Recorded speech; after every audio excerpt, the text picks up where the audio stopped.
Hola, ¿qué tal? Nuevo look. Han pasado 6 meses desde la primera vez que subí el pedacito del libro de Adiós a la culpa y agradezco infinitamente a las 2 personas que me preguntaron si iba a continuar haciéndolo porque fueron la inspiración para que lo siguiera haciendo, porque a veces pienso, me responsabilizo, que lo que estoy haciendo y compartiendo pues está trillado y no deja nada, aunque a mí sí, pero entiendo también que no a todos les tiene por qué ayudar lo mismo. Entonces, aquí voy. Introducción. Estoy convencido de que el mayor desafío con el que nos enfrentamos en la vida es el de sanar nuestras propias relaciones personales.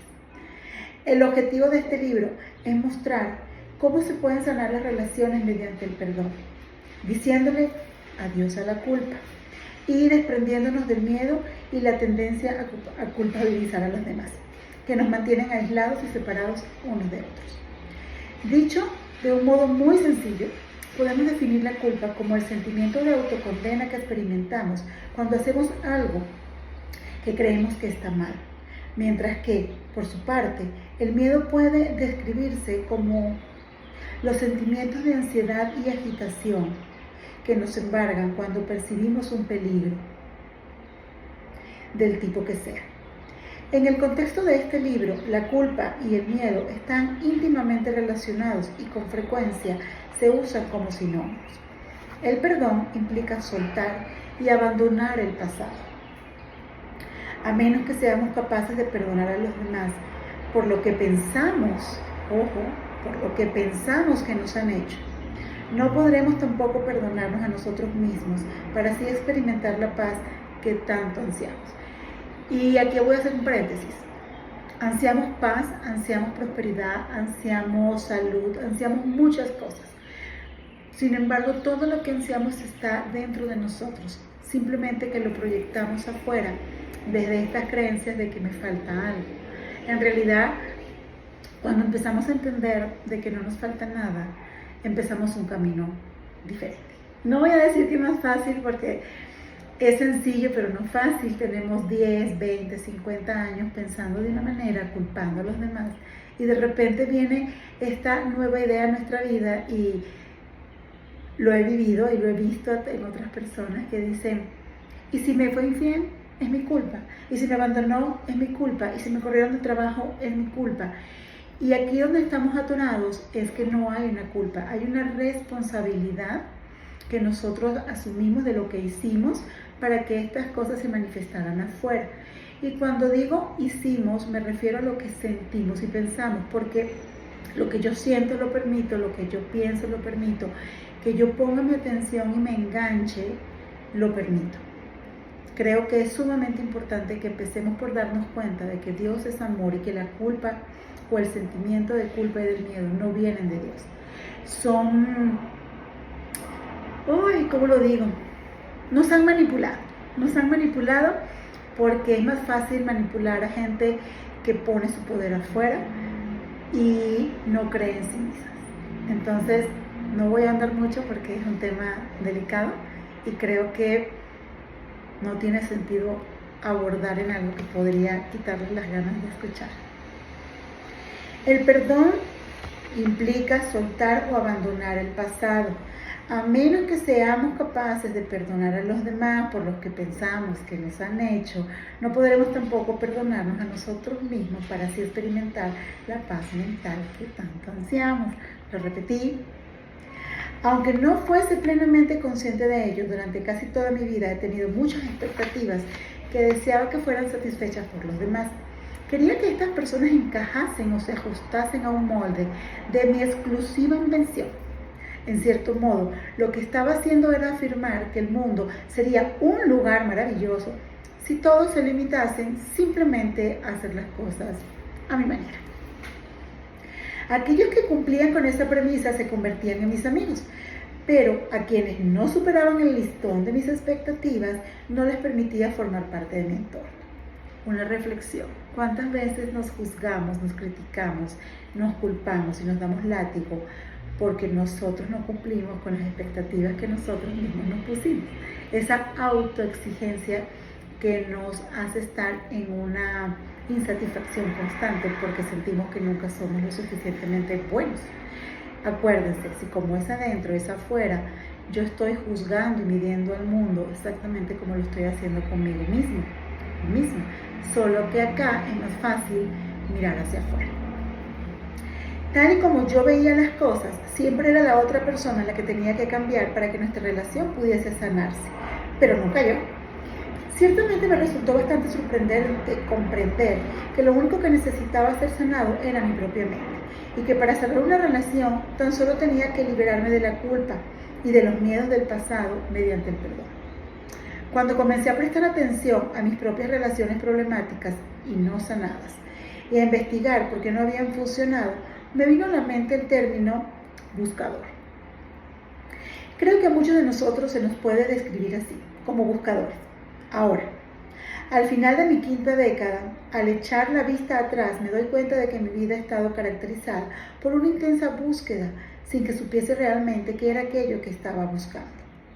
A veces trataba de conseguir cosas como una buena salud, autoestima, dinero, posesiones materiales, prestigio, estatus social, reconocimiento profesional, seguridad para el futuro o amigos a los que pudiese amar y en los que pudiese confiar. A pesar de haber alcanzado un notable éxito en casi todos los aspectos, en ningún momento llegué a experimentar la felicidad que en teoría debería haberme proporcionado. Nunca se me ocurrió que pudiese estar persiguiendo una meta incorrecta o que al tratar de encontrar la felicidad fuera de mí, en realidad estaba buscando en el lugar equivocado. No era consciente en absoluto de que pudiera estar padeciendo un estado autoimpuesto de carencia espiritual, de que estaba sufriendo porque me estaba muriendo de hambre y de sed espirituales. Paréntesis. Ahora me doy cuenta de que esa condición de carencia espiritual no era en absoluto algo que solo yo padeciese, y de que todos buscamos algo constante y duradero, que tan solo es posible hallar en nuestro propio interior. Cierro paréntesis. Estaba lejos de comprender que el amor, la alegría y la paz mental que trataba de alcanzar fuera de mí mismo, ya estaban presentes en abundancia en mi propio interior. Simplemente no podía ser consciente de ellos por el miedo que yo, y solo yo, me había creado. Jamás se me ocurrió pensar que tuviera miedo al amor. Es más, había llegado a convencerme de que era indigno, tanto de amar como de ser amado, y que estaba destinado a estar solo y separado. ¿Cuántas veces decimos que queremos algo y no nos sentimos merecedores o dignos de recibirlo? Ahí empezamos a darnos cuenta de cuáles son nuestras limitantes, nuestras creencias limitantes, nuestros patrones. Por eso, parte importantísimo de la sanación y de conseguir esa paz mental, porque no sé si la sanación sea una palabra correcta porque no estamos enfermos, solamente estamos dormidos y muy cómodamente dormidos. Creo que es autoobservarnos, qué pensamos, qué sentimos cuando estamos inmersos en ciertos pensamientos, empezar a darnos cuenta de ese patrón, ese bucle en el que caemos, y además ser capaces de decir no más, porque yo merezco estar en paz, y si yo merezco estar en paz, merezco pensar algo que me dé paz, tener una creencia que me acerque a esa meta, y es mucha la responsabilidad, y para mí de ahí viene un poco el miedo de entender que la responsabilidad de cambiar mi vida está en mis manos y que lo que se manifiesta afuera es simplemente mi propia realidad interior. Entonces dejamos de tener a quien culpar y dejamos de ser víctimas y esperar que los demás nos amen por lo que nos falta, en lugar de que nos admiremos y nos amemos nosotros mismos por todo lo que somos. Pero voy a seguir. Vamos a ver, me quedé aquí. Tal y como yo veía las cosas, siempre era la otra persona la que tenía que cambiar para que nuestra relación pudiese sanar, pero nunca yo. Lo estoy repitiendo. Ciertamente me resultó bastante sorprendente comprender que lo único que necesitaba ser sanado era mi propia mente, y que para sanar mi relación tan solo tenía que liberarme de la culpa y de los miedos del pasado mediante el perdón. Cuando comencé a prestar atención a mis propias relaciones problemáticas y no sanadas, y a investigar por qué no habían funcionado, me vino a la mente el término buscador. Creo que a muchos de nosotros se nos puede describir así, como buscadores. Ahora, al final de mi quinta década, al echar la vista atrás, me doy cuenta de que mi vida estaba caracterizada por una intensa búsqueda sin que supiese realmente qué era aquello que estaba buscando. A todos nos pasa. A veces trataba de conseguir cosas como una buena salud, autoestima, dinero, posesiones materiales, prestigio, estatus social, reconocimiento profesional, seguridad para el futuro o amigos a los que pudiese amar y en los que pudiese confiar. A pesar de haber alcanzado un notable éxito en casi todos los aspectos, en ningún momento llegué a experimentar la felicidad que en teoría debería haberme proporcionado. Voy a seguir. Nunca se me ocurrió que pudiese estar persiguiendo una meta incorrecta, que al tratar de encontrar la felicidad fuera de mí, en realidad estaba buscando en el lugar equivocado. No era consciente en absoluto de que pudiera estar padeciendo un estado autoimpuesto de carencia espiritual, de que estaba sufriendo porque me estaba muriendo de hambre y sed espirituales. Estaba lejos de comprender que el amor, la alegría y la paz mental que trataba de alcanzar fuera de mí mismo ya estaban presentes en abundancia en mi propio interior. Simplemente no podía ser consciente de ellos por el miedo que yo y solo yo me había creado. Jamás se me había ocurrido pensar que tuviera miedo al amor. Es más, había llegado a convencerme de que era indigno tanto de amar como de ser amado y que estaba destinado a estar solo y separado. Sí, lo repetí. Fue en 1975 cuando mi forma de ver el mundo comenzó a cambiar. Hasta entonces siempre me había considerado un ateo militante y lo último en lo que estaba interesado, al menos de forma consciente, era en emprender una senda espiritual que llevase hacia Dios. Ese año, alguien me habló de un conjunto de 3 libros que constituían un curso de autoaprendizaje sobre la transformación espiritual titulado Un curso de milagros. Se los recomiendo, está hermoso. Mi oposición fue inmediata. No me gustaba nada el título. Y tanto el tamaño como el peso de los libros, es this big y tiene más de 1000 páginas, me resultaban profundamente desalentadores y amenazadores.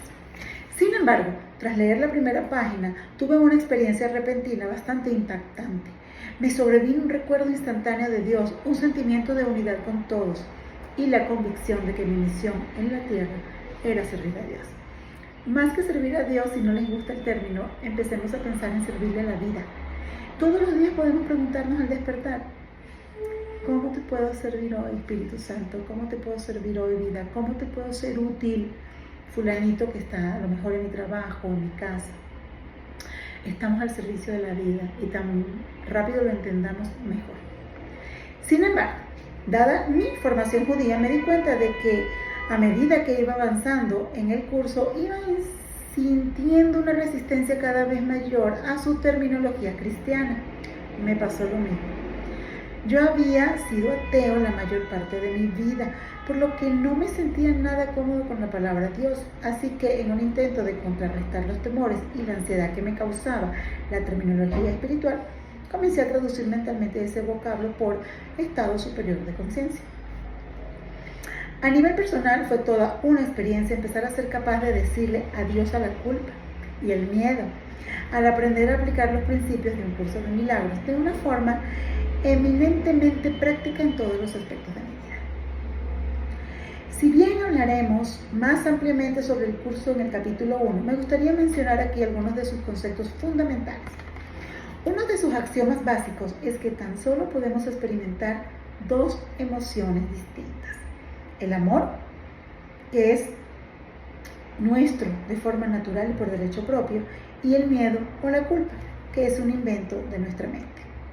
Tanto en el curso como en la presente obra, el miedo y la culpa son considerados hermanos gemelos, ambos igualmente negativos, que se retroalimentan el uno al otro. Aunque ambos términos se emplean en el libro, la relación existente entre los 2 conceptos es simbiótica. Uno no puede existir sin el otro.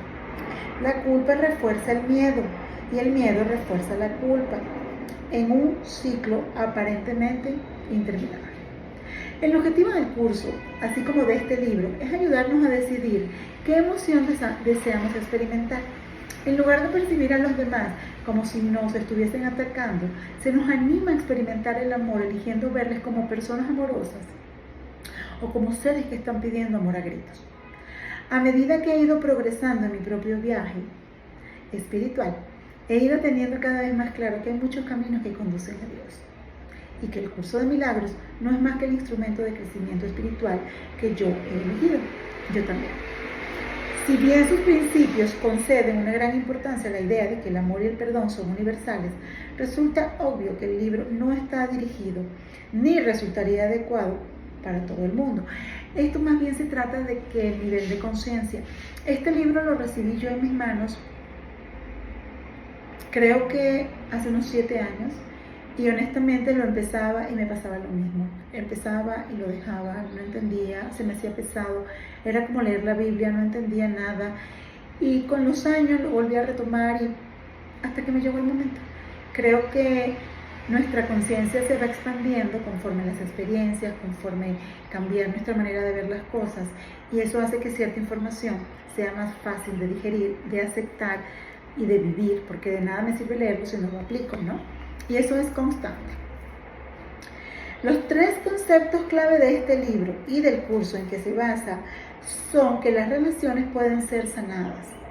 Cuando nos liberamos de la culpa y del miedo mediante el perdón, es decir, el perdón hacia nosotros por crear situaciones que nos lastiman. 2, cuando nuestra única meta es la paz mental. Y 3, cuando aprendemos a escuchar a nuestra voz interior y a tomarla como guía para saber en qué dirección caminar y qué decisiones tomar. Desde que allá por 1975 comencé a recorrer mi camino espiritual, la gente me ha pedido muchas veces que compare la persona que ahora soy con la que era por aquel entonces. No me resulta sencillo hacerlo, sin acentuar las distorsiones de mi ego. Pero diría que aunque de vez en cuando sigo teniendo sentimientos de irritación, de depresión, de futilidad o desesperanza, yo también, ya no me aferro a ellos, tal y como solía hacerlo antes, durante esos interminables periodos de tiempo. Creo que ahora tengo más capacidad para responsabilizarme con mayor frecuencia de todo aquello que percibo y experimento. Y creo que el sufrimiento y el dolor no tienen el mismo valor. Mi mayor obstáculo, y sospecho que también el de la mayoría de la gente cuando empieza a estar más despierta a nivel espiritual, es que sigo teniendo un yo personal, un ego, que siempre desea tomar el control, predecir lo que va a suceder y estar a cargo de las cosas. Este ego se resiste a entregarse, considerar que la paz de Dios es su enemigo y el conflicto su aliado. Sin embargo, también me doy cuenta que cada vez estoy más satisfecho y contento con el simple hecho de ser, en lugar de estar constantemente interpretando mi propio comportamiento y el de los demás. Yo creo que un tip para eso es, bueno, lo que yo hago. Pienso, Dios es amor, Dios está viviendo en esta persona, todos tenemos Dios viviendo dentro de nosotros y somos perfectamente capaces de hacerlo diferente, pero cada quien tiene su momento. Trato de no clavarme. Siento que mi objetivo consiste cada vez más en estar plenamente con todo aquel con quien me encuentre, es decir, atención plena, que ahora se llama mindfulness. Y cada vez soy más consciente de la importancia de estar en paz, de abandonar todas mis necesidades personales a la voz del amor que oigo en mi interior y de experimentar la paz y el amor de Dios. Ahora estoy más dispuesto a elegir la paz en lugar del conflicto. Cuando me olvido de estos principios y me salgo de mi camino, me resulta útil recordar que mi propio ego podría compararse a una serie de televisión que no hace más que reponer una y otra vez viejos capítulos. Ya lo hemos visto antes. Sabemos cómo empiezan y cómo terminan, pero nuestro ego sigue intentando crear la ilusión de que son totalmente nuevos. Es decir, seguimos haciendo lo mismo, esperando que pase algo diferente y decimos, esta vez sí va a ser diferente. Estos programas suelen hablarnos de las necesidades insatisfechas que arrastramos del pasado y de los deseos fantasiosos que tenemos con respecto al futuro.